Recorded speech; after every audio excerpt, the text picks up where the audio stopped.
弟兄姊妹平安，今天是2023年的9月27号。今天的经文是诗篇119篇97节到104节，民数记第11章18节到23节，31节到32节，马太福音18章第1节到第5节。今天要跟大家分享的主题是谁真伟大。有一首有名的诗歌，名为 How Great Thou Art， 你真伟大。当然这个对象是在讲上帝，但是在大多时候人们都是在想我很伟大，我最大，我最好。在出埃及记的记载当中，我们看到了上帝要以色列人来学习他的诫命，他也用很多的缺乏来考验他们是否愿意顺服上帝的诫命。又如同耶稣基督面对试探，他忍受了40天的饥饿，然后就面对撒旦的试探。我们看到无论是以撒旦为大，或是出埃及的以色列人时常因为自己的肉体需求而埋怨上帝，以自己为大，这都不是将上帝摆在首位。耶稣基督面对试探的时候，就以上帝的话来回应撒旦，这是非常明白的尊主为大。我们知道耶稣基督他会尊主为大，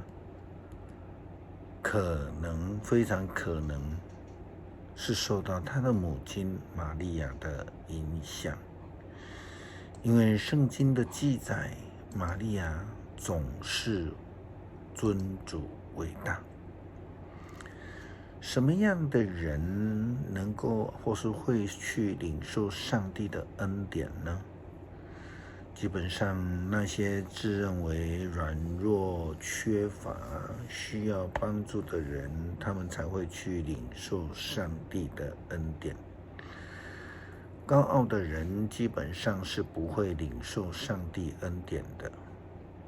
还有那些如同出埃及的以色列人总是抱怨的人，也会领受不到上帝的恩典。因为这个前者是因为自己太高傲，后者则是以自我为中心，所以他们就领受不到上帝的恩典。如果人愿意谦卑，那就会愿意让自己分别为圣的来归于上帝，来祈求上帝，来领受从上帝而来的恩典。出埃及的以色列人遇到没有食物可以吃的时候，竟然对他们说，我们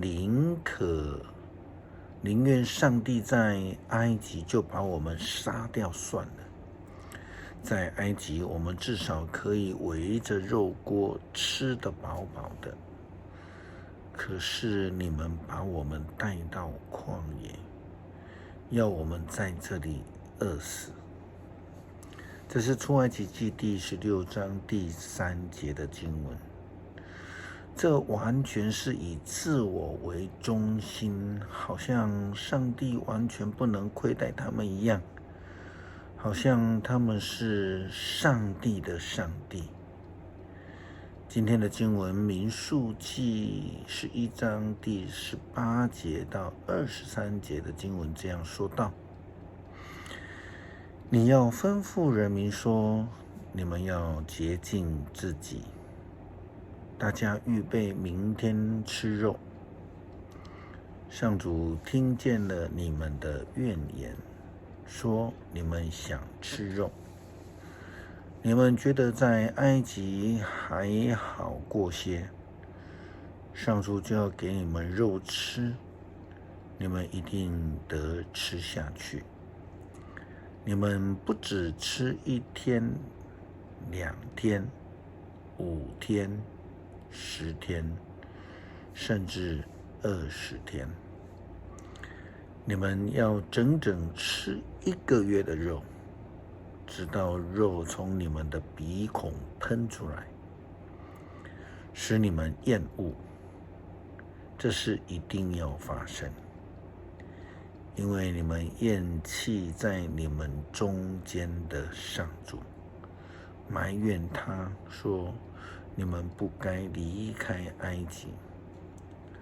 摩西对上主说，我带领的人有60万之多，你竟然说要给他们够1个月的吃的肉，难道有足够的牛羊可宰的来满足他们吗？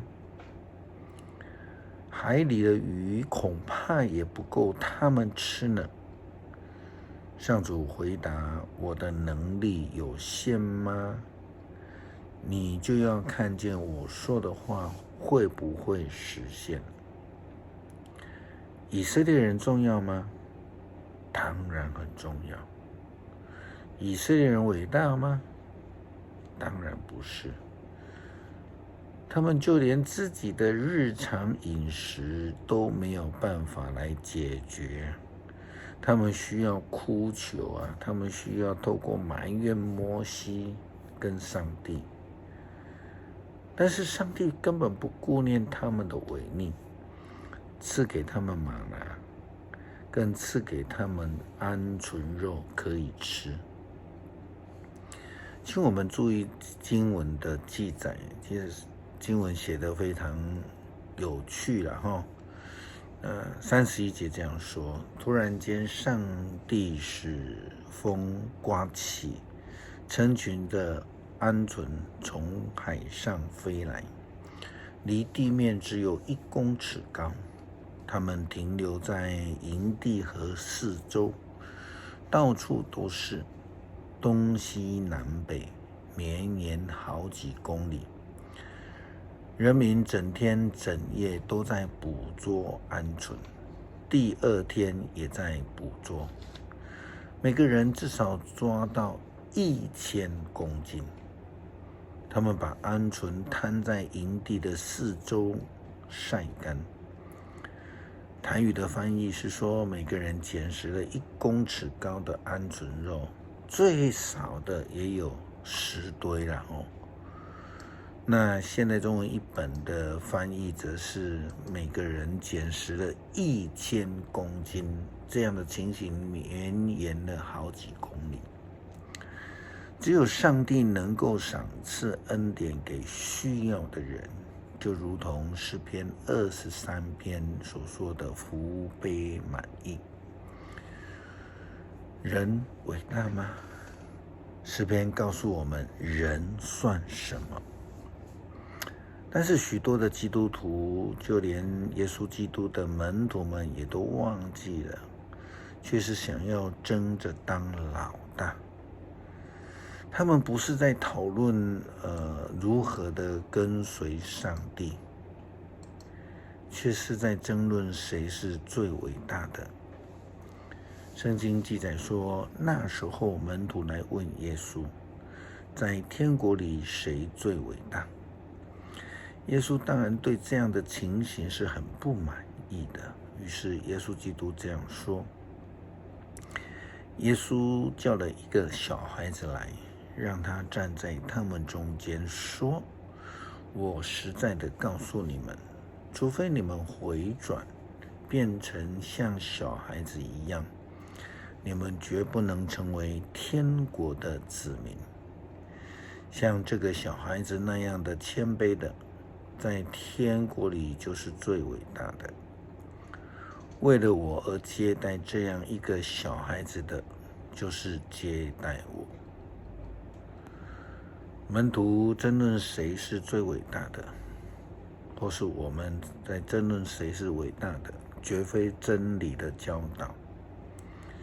上帝其实是要我们谦卑，要我们顺服，是要我们来跟随他。上帝不要我们如同法利赛人一样的骄傲，拒绝救恩，不领受他的恩典。诗篇119篇97节到104节，我多么爱慕你的法律，我整天不断地思想它。你的命令时常让我在我的心里，使我比仇敌更明智。我比我所有的教师更通达，因为我思想你的教诲。我比老年人有智慧，因为我遵守你的命令。我远离了一切邪恶的行为，因为我要服从你的话。我没有离弃你的训诲，因为教导我的是你。你的训言是多么的甜美，在我口中比蜂蜜甘甜。我从你的法律获得智慧，因此憎恨邪恶的行为。求主帮助我们学习谦卑，愿意将主权交给上帝，领受上帝的救恩与呼召，以生命来跟随主。感谢祷告，奉主耶稣基督圣名求，阿们。